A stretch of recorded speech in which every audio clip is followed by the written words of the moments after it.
What's another measure of center you think that might be used to try to capture the most typical mode? Standard deviation. So that's actually something else. That's a measure of something that we call variation, and we'll talk about that. But that's not measuring the center. So what else might be measuring the center?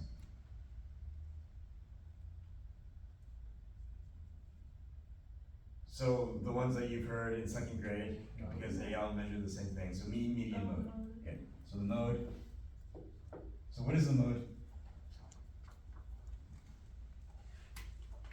The value that occurs the most. Yeah, very good. So the value that just happens to occur the most frequently.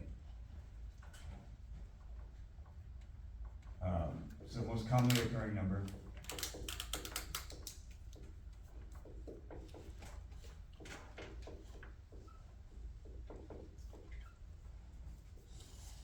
So do you think the mode might be a good measure of center? No, because really you're only looking at one number.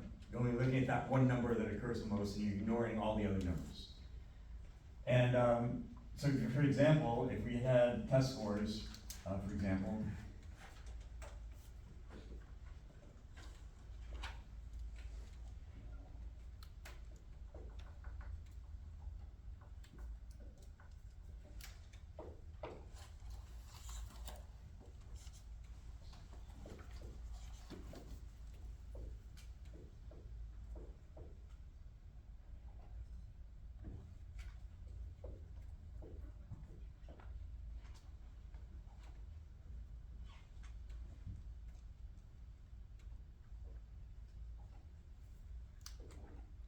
let's say that you have this case where you have these test scores, and you see that most of the test scores seem to be clustered around 70.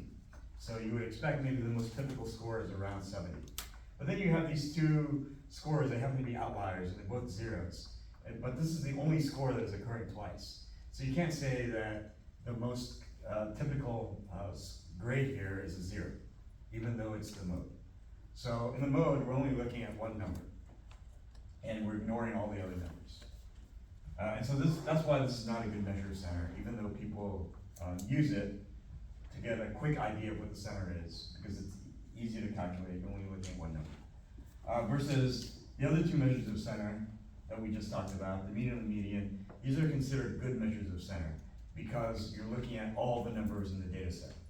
The mean, you're adding all the numbers together and dividing by the total.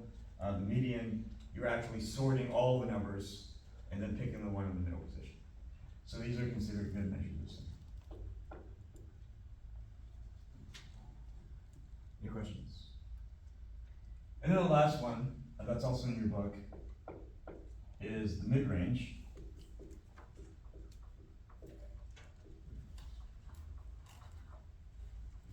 So the mid-range is found by taking the smallest number and adding the largest number and then dividing by 2.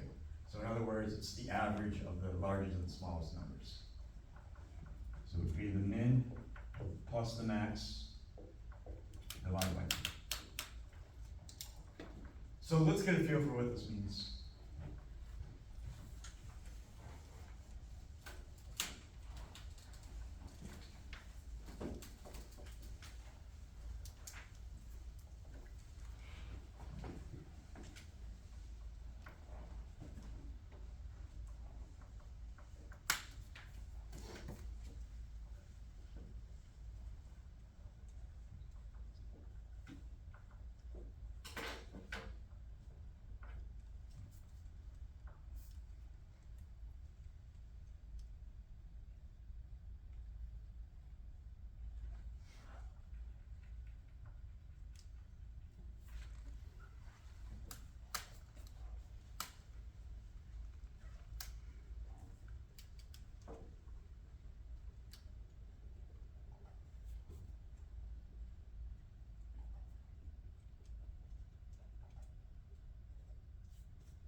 Let's say you have these scores.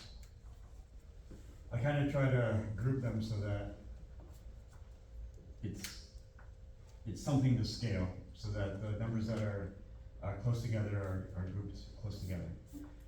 So, you see that most of the grades are clustered around the 70s.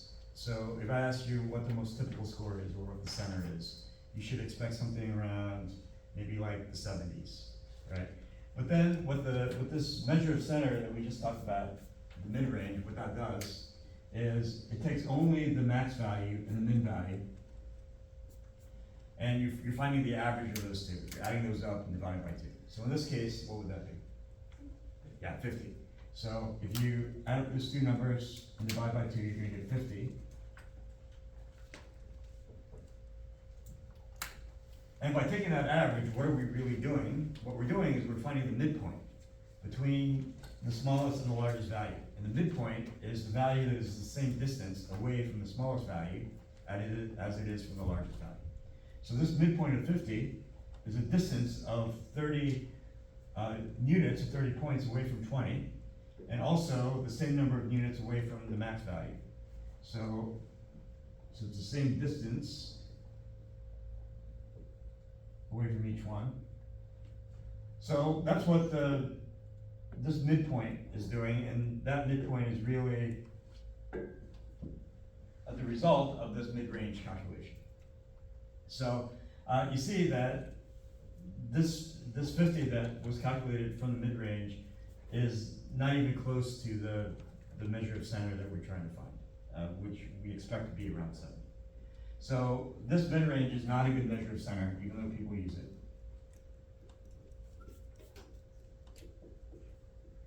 And one of the reasons why it's not considered good is because, again, you're only looking at two numbers. You're only looking at the min and the max, and you're ignoring all these other numbers in the data set.